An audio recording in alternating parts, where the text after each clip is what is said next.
Welcome to The Author Show, where we feature new authors and books, from fiction to self-help and everything in between. You'll find it all at theauthorshow.com. That's theauthorshow.com. And now let the show begin. Hello and welcome back to the show. This is your host, Don McCauley. Today we're welcoming program author Erin Hawkes-Emiru, and she is the author of When Neurons Tell Stories, a layman's guide to the neuroscience of mental illness and health.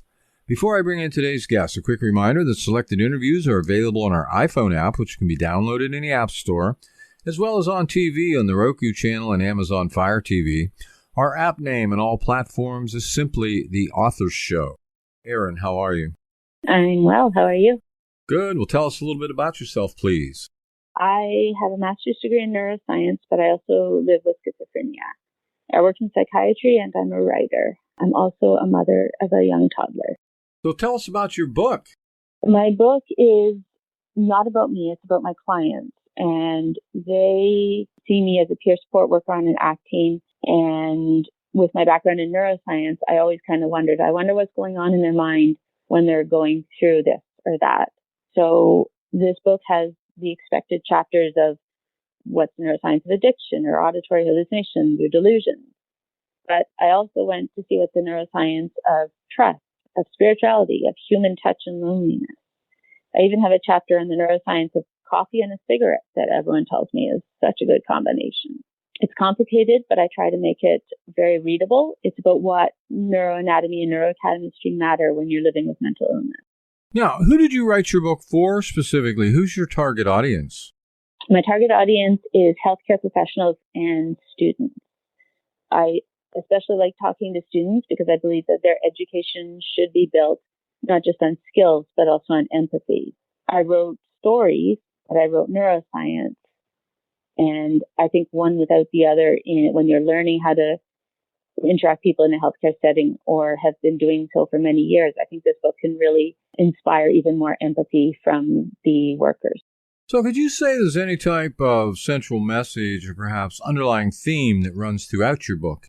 The theme is really captured in the title. There's Neurons, which is the neuroscience that I talk about, but it's also stories, which is the level that we live at. Even though everything we do is neuroscience, we don't experience it as chemicals and anatomy in our brain.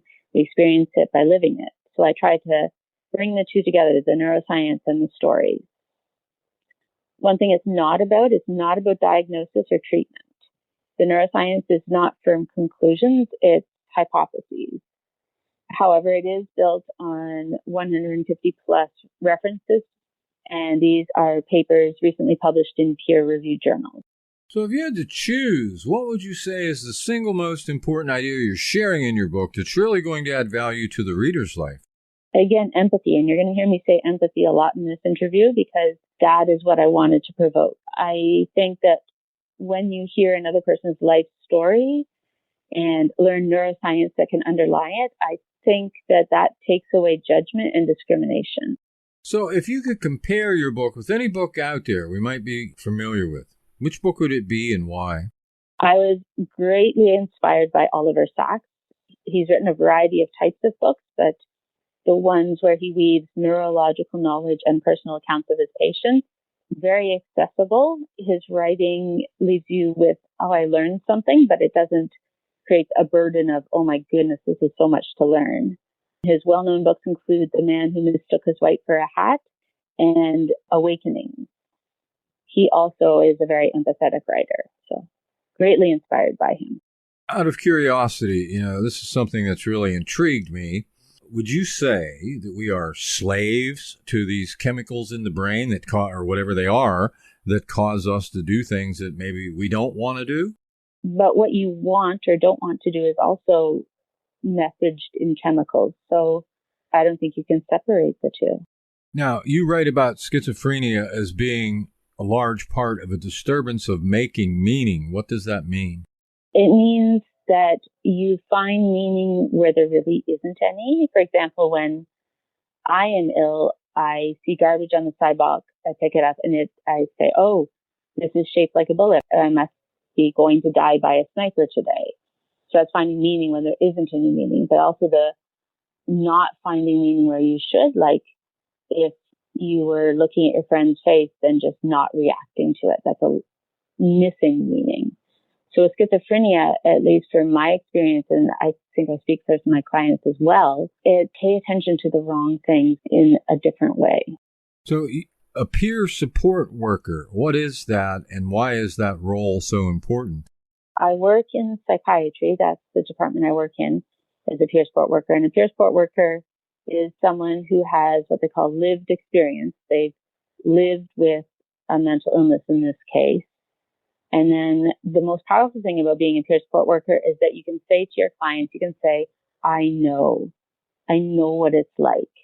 For example, a client of mine was in the hospital in the seclusion room, and I went in and he didn't want to talk to anyone. I went in and I said, you know what? I have been in this quiet room on this exact bed with this exact locked door before. I know what it's like. And he kind of perked up and he said, well, I'll talk to you then. So it's very powerful, I know. One thing I should note is that my clients, most of them live in severe poverty, dealing with severe addiction and severe mental illness. And I can't say I know to everything in that, but one of my clients summed it up well. He said, we have F all in common, but you're my best friend. So I connect where I can, and the parts that I can't connect with, that's okay. What's the meaning of the photo on the front cover of your book? That photo is taken of one of my clients. Yes, he has a bicycle helmet on with a light he attached himself. He was very handy. And you can tell from his hands up, he's telling a story. This man told stories, good stories, that made anyone listen. The sad thing about the photo on the cover is that about a week or two before he would have seen the book out with him on the cover, he knew he was on the cover because he signed a release, but he didn't see it because he died. And that just makes that photo all that more meaningful. He died of an overdose. So what's been your most rewarding experience since publishing your book? It doesn't sound rewarding when I say it, but this client that I had just mentioned who had died, he died on a Sunday. I found out on the Wednesday. On Tuesday, I was walking with my husband and daughter, and I found a dime on the sidewalk. I picked it up because this client always said that when you find a dime, that's someone who has died saying hello. So I picked it up without knowing that he had died. But the next day, he did, I heard. And so I say that's rewarding because it means I'm keeping his story alive by telling his story in this book. Now, did your environment or upbringing play any major role in your writing? My early upbringing, no. I would say developing schizophrenia in my early 20s had a huge role in this. My experience includes 12 involuntary hospitalizations with seclusion, forced injections, and physical restraint. And these are things that my clients, unfortunately, have gone through as well. And there's that peer support connection. So how would you describe your writing style? I would say educated yet easily understood. I take a lot of complicated neuroscience, and like the title says, it's a layman's guide. I use a lot of good analogies, simple language, and of course I bring it all back to stories, the stories of my clients' lives. I have a friend who lives with ADD, and she says she finds it very difficult to put my books down. So she's, of course, interested because she's my friend, but also she says the writing style really draws her in and keeps her interest despite having ADD. Now, most authors have a very specific reason for writing a particular book. What was your reason for writing this book? It began after I finished a certificate in mental health and addictions. I did that a couple of years ago. I handed in my final term paper and realized I wasn't ready to stop researching, writing, editing, and that. And so I thought, well, what's a book but 12 term papers strung together in a cohesive whole? So that was the initial budge. And then getting back into the neuroscience, like I said, my educational background is graduate education in neuroscience. So I went back to the sources. I went to the peer-reviewed journals and started reading and found more than enough there to go with my other passion, which is working with people with mental health issues. So what part of your book would you say you personally like best? I really like writing my chapter on interpersonal touch and loneliness. Most of my clients, when I end a visit, we shake hands, and that touch that's missing from so much of their lives, I think really means a lot to them. It means a lot to me too. I don't know how it'll be, post-COVID when I go back to work after maternity leave, but the neuroscience of touch, like talking about oxytocin as a hormone that's involved in the meaning of touch. The oxytocin is interesting because at least at one point in the past couple of years, you could buy a nasal spray of oxytocin on Amazon. There's articles that show that oxytocin can increase spirituality and trust. But then do we want to give people a spray of oxytocin, or do we want to encourage the messier form, which is positive social interaction? So other than selling your book, of course, is there anything else you hope to accomplish with it? I want to provoke empathy. My clients have lived with others judging them for their mental illness, for their addiction, for their poverty. But when you hear someone's life story, the what's wrong with you becomes what happened to you.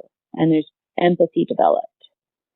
I also think empathy can be provoked by realizing that brains can, like any other organ in our body, have physiological changes that challenge the person living with it. So in your opinion, who should buy your book? Like I said, this book is mostly written for healthcare professionals and students.